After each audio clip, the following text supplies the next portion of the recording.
Hello दोस्तों, तो आज हम आप लोग को बताएंगे साइक्लोट्रॉन के बारे में कि साइक्लोट्रॉन है क्या।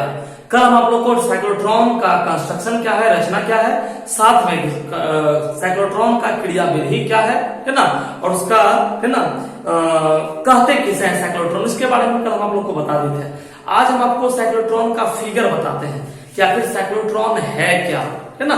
तो साइक्लोट्रॉन का सबसे पहले आज आप लोग जानेगा फिगर कि साइक्लोट्रॉन बनता कैसे है दोस्तों, ठीक ना। ध्यान से आप लोग समझिएगा।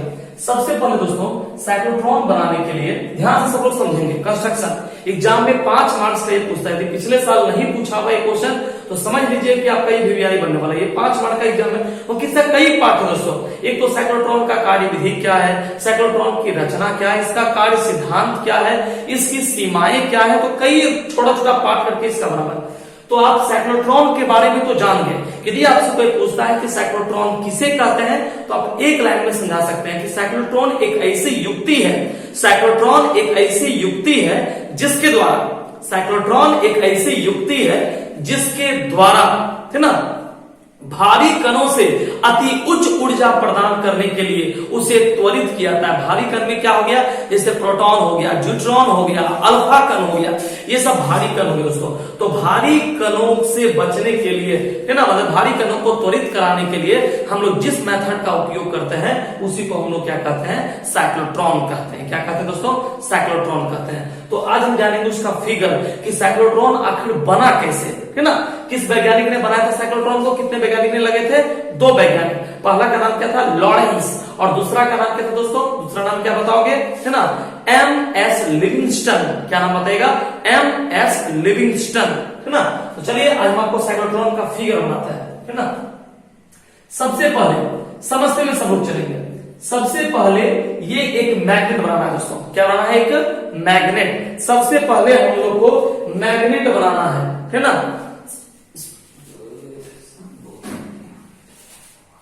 सबसे पहले हम लोग एक मैग्नेट बनाए, है ना, जिसका नाम क्या करते हैं दोस्तों, एन, है ना। एन पोल का, है ना, एक मैग्नेट हम लोग बना लिए जिसका 2 साइड है। एक एन लेंगे और दूसरा हम लोग एस लेंगे, जो कि नीचे रूप में लेंगे।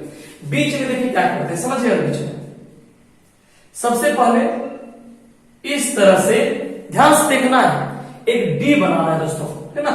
इसको आप इस रूप में एक डी बना लीजिए, और सेम कंडीशन इस तरफ से भी आप एक डी बना लीजिए, है ना। इस तरह से भी आप एक डी बना लीजिए दोस्तों।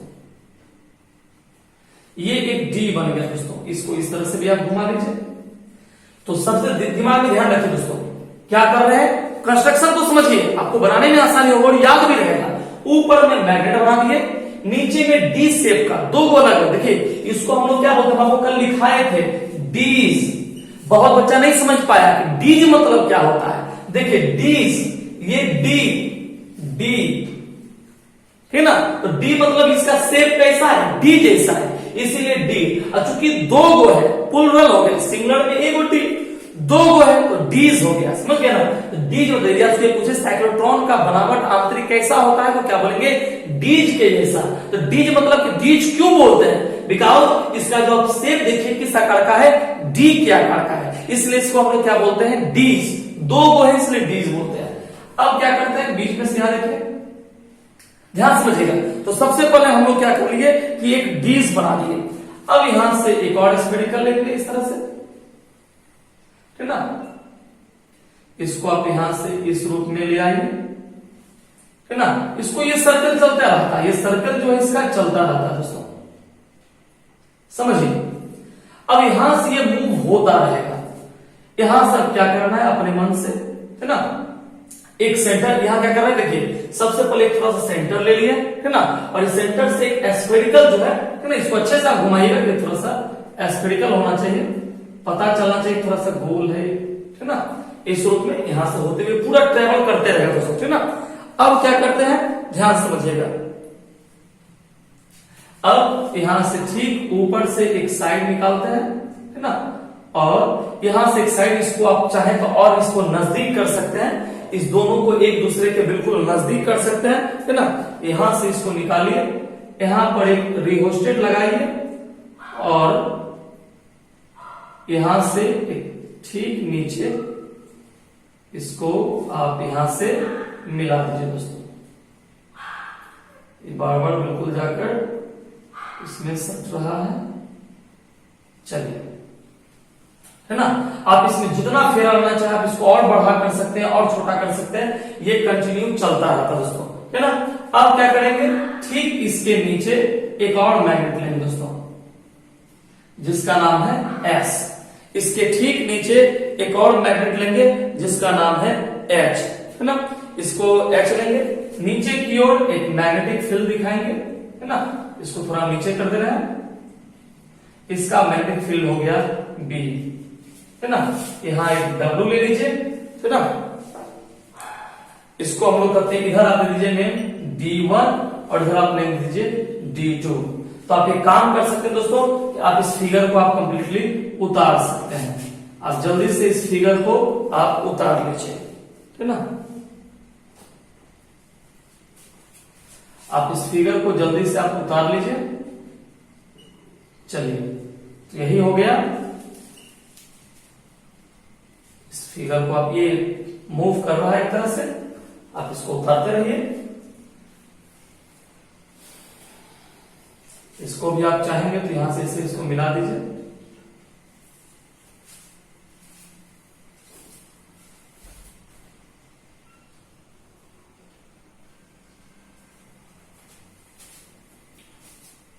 चलिए, इसको आप चाहेंगे तो इसको और डिस्टेंस ला सकते हैं, इसको आप चाहेंगे तो इसको और सटा सकते हैं, है ना।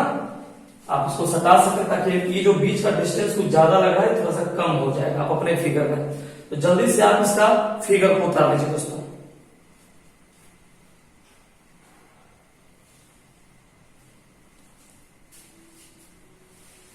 यहां एक और पॉइंट ले सकते हैं हम लोग,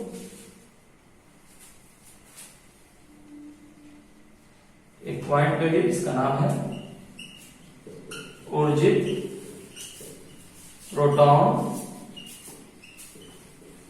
पुंज। इसको हम लोग कहते हैं ऊर्जित प्रोटॉन पुंज। एक प्रोटॉन पुंज है, ऐसे एनर्जी निकलता है दोस्तों। चलिए, ये क्या है, इसको हम लोग कहते हैं रिहोस्टेट या दोलित्र। इसको हिंदी में हम लोग कहते हैं दोस्तों दोलित्र। क्या बोलते हैं, दोलित्र बोलते हैं इसको दोस्तों। चलिए,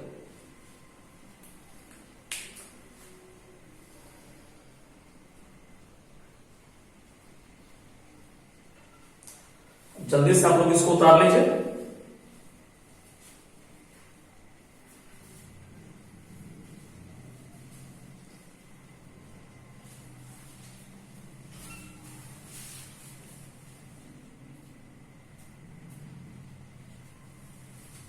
चलिए, तो सभी लोग उतार लिए होंगे। अब हम इसका, है ना, कार्य सिद्धांत और कार्यविधि को थोड़ा सा और लिखा है। नीचे लिख लीजिए दोस्तों, इस फिगर के ठीक नीचे लिखिएगा। लिखिए, जिन धन आवेशित कणों को, जिन धन आवेशित कणों को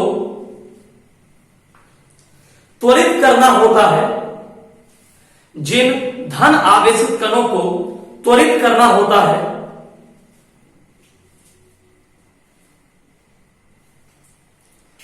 उसको डीज के अंदर, डीज ऐसे लिखना है दोस्तों, डीज, उसको डीज के अंदर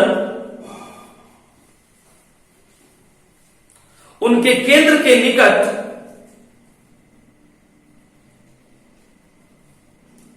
उनके केंद्र के निकट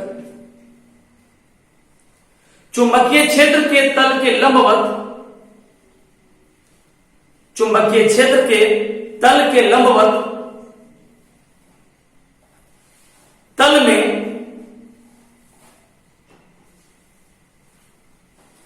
में प्रवेश करा दिया जाता है, प्रवेश करा दिया जाता है।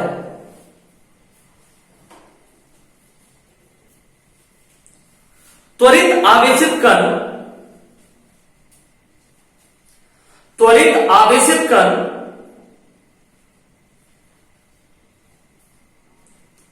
ऋण आवेशित प्लेट से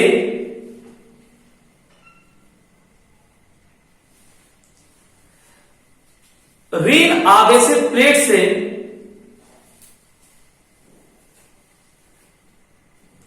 डीज से बाहर डीज से बाहर एक छिद्र W से निकाल दिया जाता है।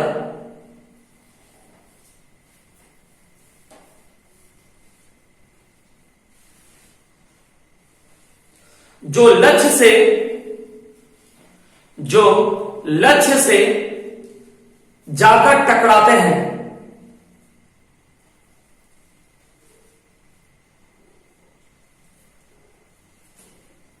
चलिए दोस्तों, अब ये फिगर बना दिए, हम आपको एक बार इस फिगर को बढ़िया से समझा देते हैं। तो सभी लोग ध्यान से इस फिगर को देखेंगे और समझने की कोशिश करेंगे कि आखिर ये फिगर क्या कह रहा है। दोस्तों ध्यान से आप लोग देखेंगे इस फिगर को। सबसे पहले ध्यान समझिएगा सब लोग, M और S दो शक्तिशाली चुंबकीय क्षेत्र लिया गया। कौन कौन लिया गया? M और S। क्लियर है? अब क्या करना है कि एक डी आकार का सकेंद्रीय वृत्ताकार क्षेत्र लिया गया जो दो भागों में है। कौन कौन? D1 और D2। सकेंद्रीय वृत्त क्यों बोले? क्योंकि देखिए सब एक के ऊपर एक आवरण बना हुआ है, एक निश्चित दूरी पर सब एक गोल बना हुआ है ना। थोड़ा सा इसको और सटाना है। अब क्या मतलब ये इस तरह से घूमते रहता है, ये इस तरह से घूम रहा है, ठीक ना। इसको आप समझने के लिए आप इस रूप में आप शो कर दे। देखिए ये जो अंदर वाला से ऐसे चल रहा है, ये ऐसे चल रहा है, समझ गया ना। ये इस तरह से मूव हो रहा है। अब इसी आकृति को दो पार्ट में आप कर देखिए, ऐसा बन रहा है, आप समझिए। इस बीच वाले को आप मिटा दीजिए, देखिए हो गया। अब इसकी आकृति क्या बन गई दोस्तों? डी की आकृति का बन गया ना। हम आपको एक शॉर्ट तरीका, थोड़ा जाके चिपक गया, जब से मौसम खराब हुआ ये चिपकना शुरू कर दिया। देखिए बन गया एक सेम आकृति का, है ना। तो ये एक डीज बन गया, डी की आकृति का है, जिसके अंदर ये जो इलेक्ट्रॉन है, भारी कण है, वो घूमते रहता है। देखिए होता क्या है ना।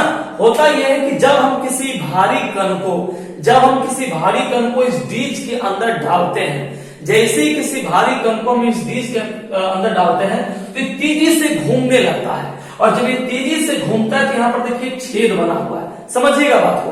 यहाँ पर एक छेद बना हुआ है, जैसे आप कभी देखे ना कि आप कभी बच्चा में एक गेम खेलते होंगे, है ना।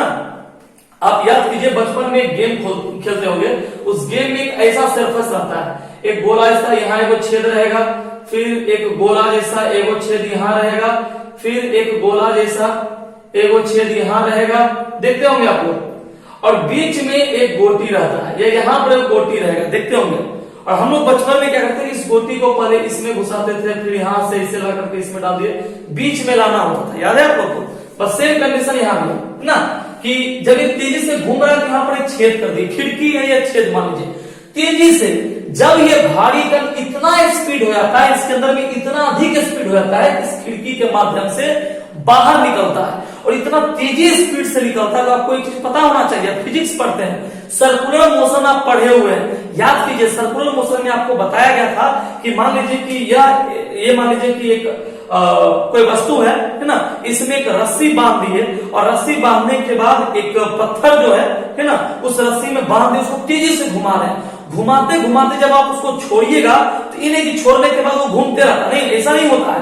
जैसे आप घुमाते घुमाते छोड़िएगा तो सीधी डायरेक्शन में, स्ट्रेट लाइन में, तो बिल्कुल सीधा कहीं जाके टकराएगा। बस वही बात यहाँ है, जब इतना तेजी से घूमते घूमते खिड़की से निकलता है तो मान लीजिए यहाँ पर या यहाँ पर कहीं भी एक लक्ष्य, एक वस्तु है, मान लीजिए कोई वस्तु यहाँ पर है ना, ये यहाँ से निकला तेजी से यहाँ टकराएगा, यहाँ पर निकला यहाँ से तेजी से टकराएगा, कहीं से है ना।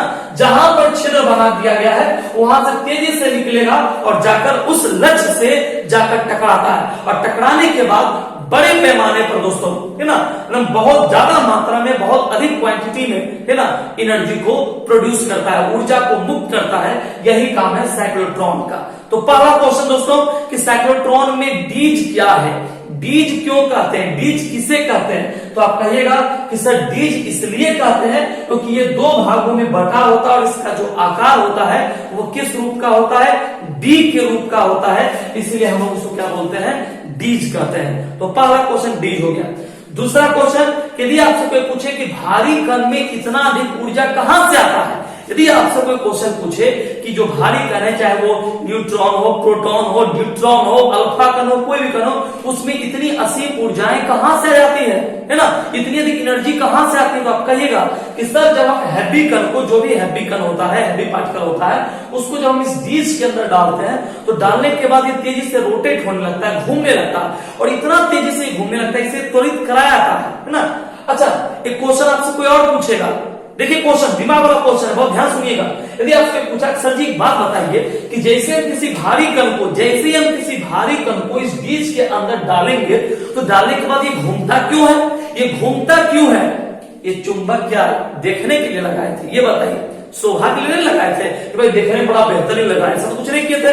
ये मैग्नेटिक फोर्स जो है बहुत हैवी होता है, ये जो शक्तिशाली चुंबकीय क्षेत्र है, मैग्नेटिक फोर्स बहुत ज्यादा शक्तिशाली होता है। ये क्या करता है, उस हैवी कण को अपनी ओर अट्रैक्ट करने की कोशिश करता है। ये ऊपर वाला अपनी ओर अट्रैक्ट कर रहा है, नीचे वाला अपनी ओर अट्रैक्ट कर रहा है। इस चक्कर में क्या होता है कि बीज के अंदर तेजी से रोटेट होने लगता है, और ये शक्तिशाली चुंबक इतना तेज से इसको अपनी ओर अट्रैक्ट करता है, क्योंकि परपेंडिकुलर फोर्स है, ये लंबवत बल लगता है ना, ये नीचे की ओर नहीं गिर सकता, ना ऊपर लगता है, ये लंबवत लगता है। चुंबकीय क्षेत्र किसी भी क्षेत्र में लंबवत बल लगा, लंबवत के कारण तेजी में घूमने लगता है, और जब घूमा तो इतना ना फास्ट हो गया, इतना फास्ट हो गया कि ये बाहर निकलने की कोशिश कर रहा है ना। जैसे आप कभी देखते होंगे कि जब कोई लोहे का कोई स्फेरिकल रिंग है, और जब उसे मोटर के द्वारा या किसी भी मशीन में के द्वारा उसको तेजी से घुमाया जाता है, और जब आप उसी दूसरे लोहे को उसमें सटाते तो स्पार्किंग हो जाता है। ठीक उसी कंडीशन में ये बाहर निकलने की कोशिश कर रहा है, और बाहर निकलने के चक्कर में यहाँ पर एक होल कर दिया गया। ये होल आप कहीं भी कर सकते हैं, तो मान लीजिए यहाँ पर हम होल कर दिए, चाहे यहाँ पर होल कर दिए,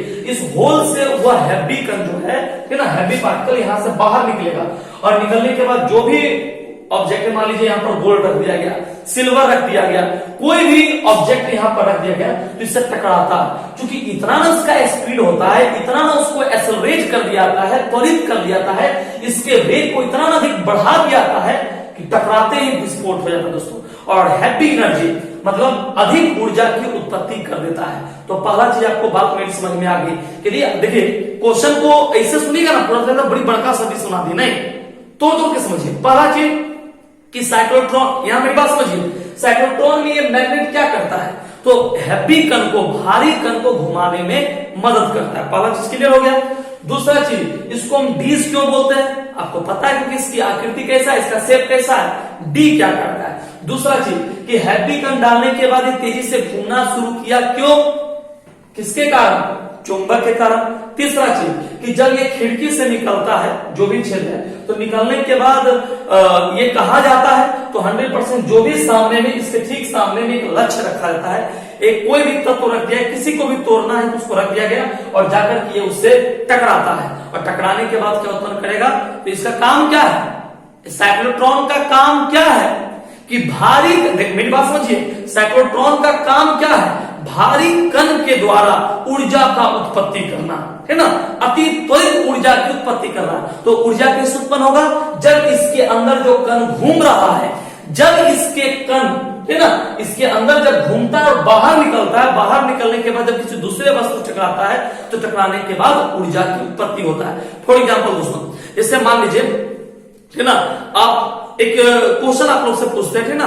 यदि जो लोग आज तो लाइव क्लास चल नहीं रहा है, तो वीडियो अपलोड कर रहे हैं कि मौसम थोड़ा खराब है, लाइट का समस्या है, इसलिए वीडियो अपलोड कर रहे हैं, तो आप लोग कमेंट में मेरा आंसर भेज सकते हैं। मान लीजिए हम आपसे क्वेश्चन पूछ रहे हैं, पहला कि आपको किसी को एक थप्पड़ मारना हो, एकदम झन्नाटेदार थप्पड़, समझ रहे ना, समझ गया ना आपको, हाँ, अब थप्पड़ मारना है तो आप देखिए, अब सामने वाला खड़ा है, उसको आपको देना है, आप एक बार हाथ उठाए, तेजी से दे दिए, फर्स्ट, ये फर्स्ट पोजीशन है, इसमें चोट ज्यादा लगेगा, या हाथ ऐसे करते रहे, ऐसे करते रहे, घुमाते रहे, अचानक घुमाते घुमाते दे दिए, इसमें चोट ज्यादा लगेगा, ऑप्शन ए या ऑप्शन बी। अब आपको कमेंट में आंसर भेज देना है, ठीक ना, ये ध्यान रखिएगा। लेकिन जो लोग ये बात समझ रहे हैं उनको पता है कि आंसर क्या होने वाला है, बस यहां भी वही बात है, ये ऊर्जित कण जो है सीधा निकलेगा, लक्ष्य से टकराने के बाद ऊर्जा की पूर्ति करेगा। ठीक है, तो नीचे हेडिंग दीजिए दोस्तों। चलिए, तो लिखिएगा कार्यविधि या कार्य सिद्धांत, कार्य सिद्धांत या कार्यविधि, देखिए डैश नीचे लिखिए, लिखिए दोस्तों, डीज के अंदर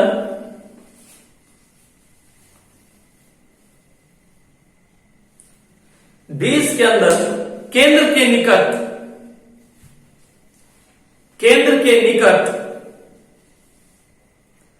एस पर, ये चुंबकीय क्षेत्र एस पर प्रवेश करने वाले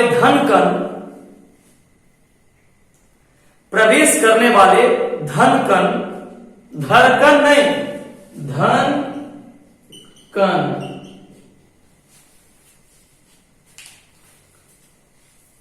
उस डी की ओर, उस डी, ये डी हम बोल रहे हैं, उस डी की ओर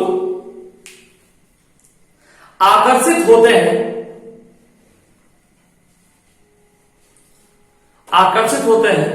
जो उस क्षण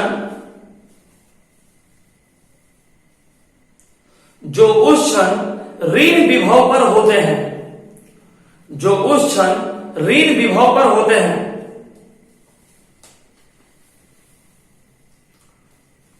लंबवत चुंबकीय क्षेत्र के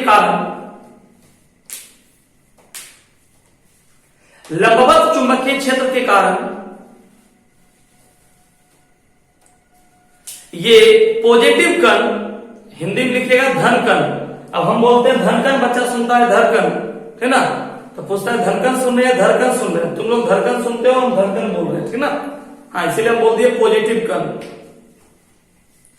बीज के अंदर वृत्ताकार पथ पर चलने लगते हैं। क्यों वृत्ताकार पथ पर चल रहा, वो लिखा दिया। ये पॉजिटिव कण वृत्ताकार पथ पर चलने लगते हैं।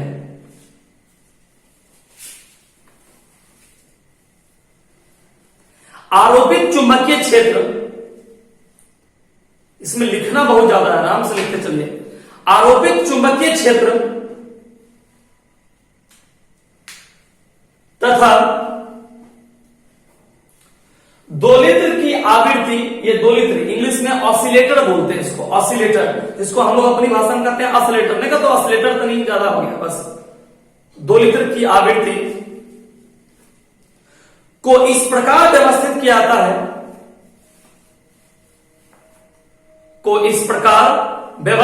जाता है, कि जैसे ही कण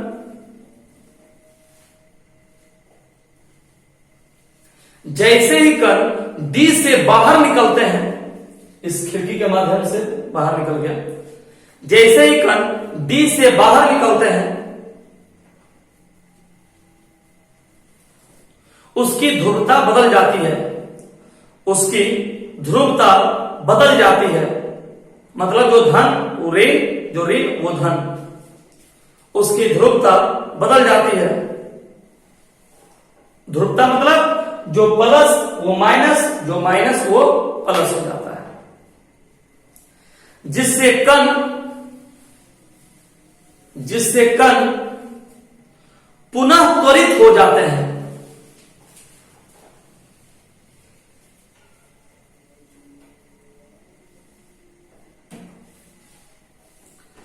और पुनः त्वरित हो जाते हैं तथा अधिक वेग के साथ या अधिक त्रिज्या, बड़ा दूरी तक, अधिक त्रिज्या के मार्ग पर इसका वेग बढ़ गया, वेग बढ़ा तो इसका रेडियस भी बढ़ने लगा। अधिक त्रिज्या के मार्ग पर ये गमन करने लगते हैं,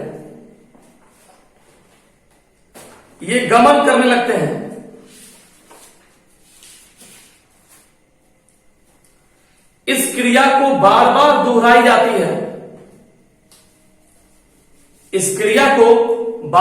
दोहराई जाती है,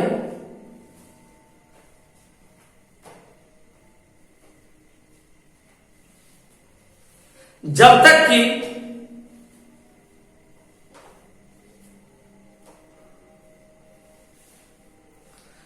कण बीज की परिधि तक ना पहुंच जाए, बीज की परिधि तक ना पहुंच जाए और खिड़की से, अब खिड़की तो दोस्त यहां तो रहेगा नहीं, बाहर नहीं रहेगा, और खिड़की से बाहर ना निकल जाए।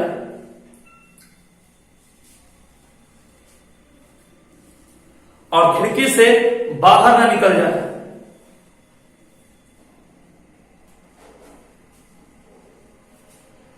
चलिए अब हम आपको साइक्लोट्रॉन की सीमा लिखा देते हैं, फिर इसका हम आपको अनुप्रयोग लिखा देंगे और तब इससे जुड़ा हुआ एक फार्मूला है उसको प्रूव कर देंगे। तो नीचे हेड लीजिए साइक्लोट्रॉन की सीमाएं। हेडिंग दोस्तों साइक्लोट्रॉन की सीमाएं।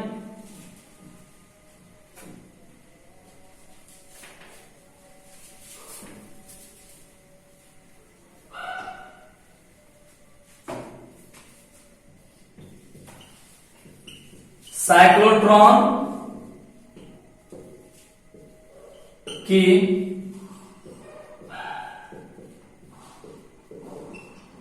सीमाएं।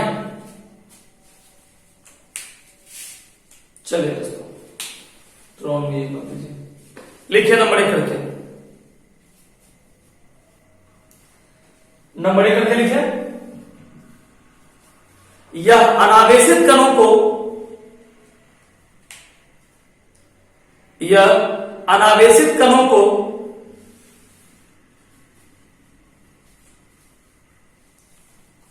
त्वरित नहीं कर सकता है। यह अनावेशित कणों को त्वरित नहीं कर सकता है। एक बात समझ लीजिए दोस्तों कि साइक्लोट्रॉन जो है, साइक्लोट्रॉन जो है वह इलेक्ट्रॉन को त्वरित, मतलब प्रोटॉन को त्वरित करेगा, न्यूट्रॉन को त्वरित करेगा, लेकिन न्यूट्रॉन को त्वरित नहीं करेगा।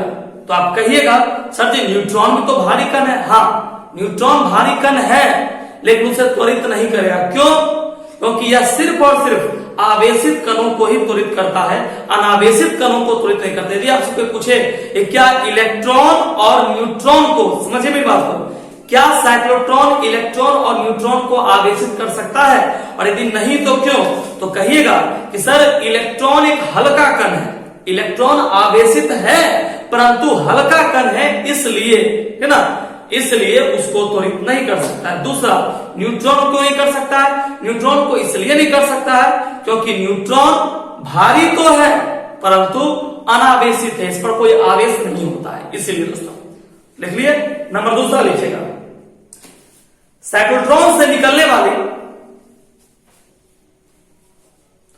साइक्लोट्रॉन से निकलने वाली आवेशित कणों की ऊर्जा,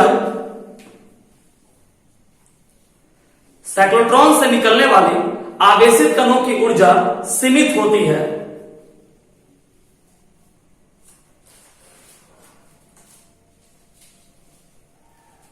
आवेशित कणों की ऊर्जा सीमित होती है। तीसरा लिखेंगे दोस्तों,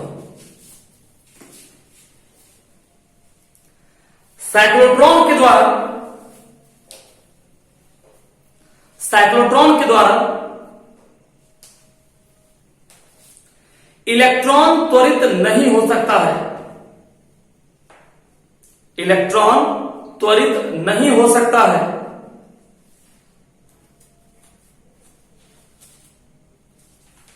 क्योंकि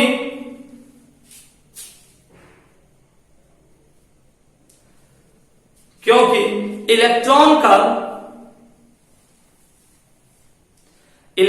का द्रव्यमान बहुत कम होता है। इलेक्ट्रॉन का द्रव्यमान बहुत कम होता है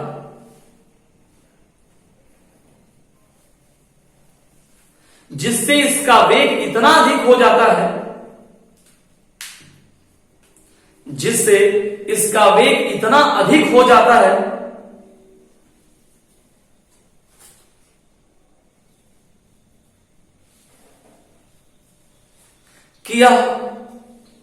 कि यह डिश से बाहर निकलने के बाद भी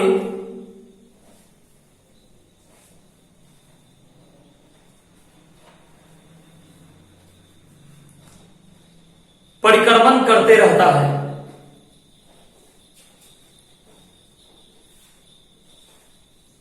परिक्रमण करते रहता है। चलिए दोस्तों हो गया। अब हम लोग हेडिंग देंगे साइक्लोट्रॉन के अनुप्रयोग। साइक्लोट्रॉन के अनुप्रयोग। इंग्लिश में एप्लीकेशंस ऑफ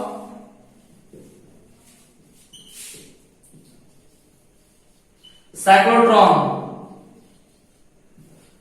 साइक्लोट्रॉन के अनुप्रयोग, एप्लीकेशंस ऑफ साइक्लोट्रॉन देकर डैश दीजिए आप लोग।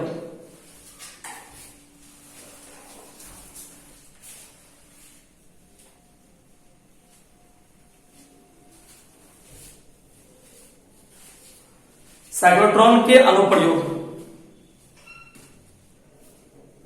पहला लिखिए दोस्तों, साइक्लोट्रॉन द्वारा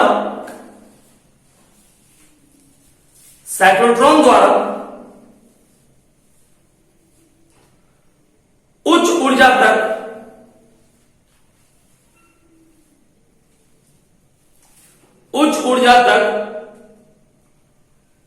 त्वरित कण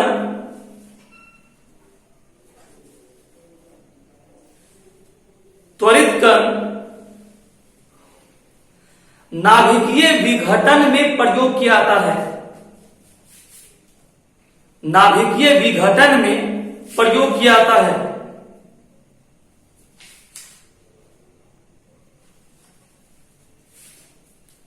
इसलिए इसका प्रयोग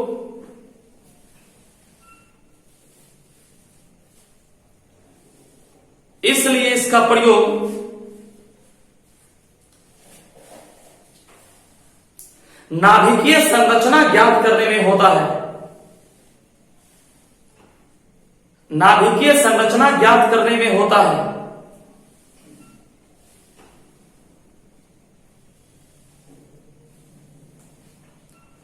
नंबर दूसरा लिखेंगे दोस्तों, साइक्लोट्रॉन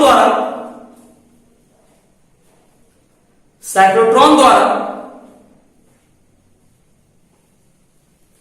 अर्जित आवेशित कण, साइक्लोट्रॉन द्वारा अर्जित आवेशित कण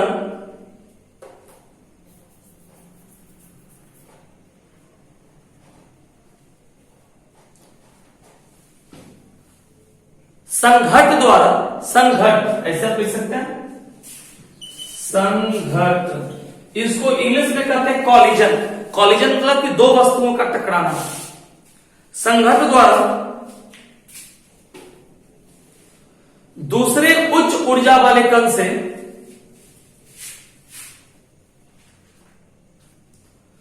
दूसरे उच्च ऊर्जा वाले कण उत्पन्न करते हैं, दूसरे उच्च ऊर्जा वाले कण उत्पन्न करते हैं,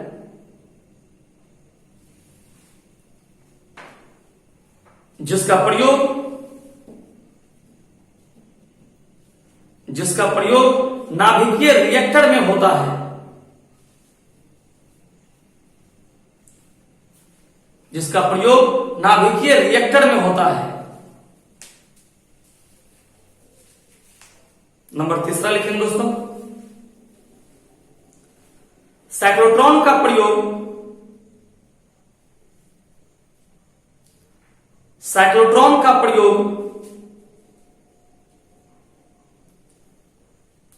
रेडियो एक्टिव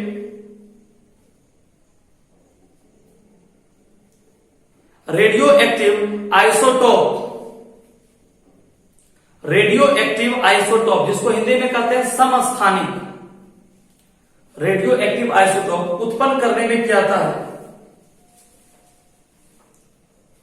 उत्पन्न करने में किया जाता है। और लास्ट लिखिएगा नंबर चौथा,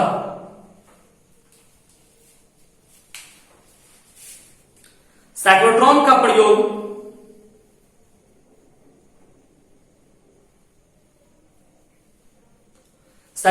प्रयोग आयनों को ठोस रूप में व्यवस्थित करके, आयनों को ठोस रूप में व्यवस्थित करके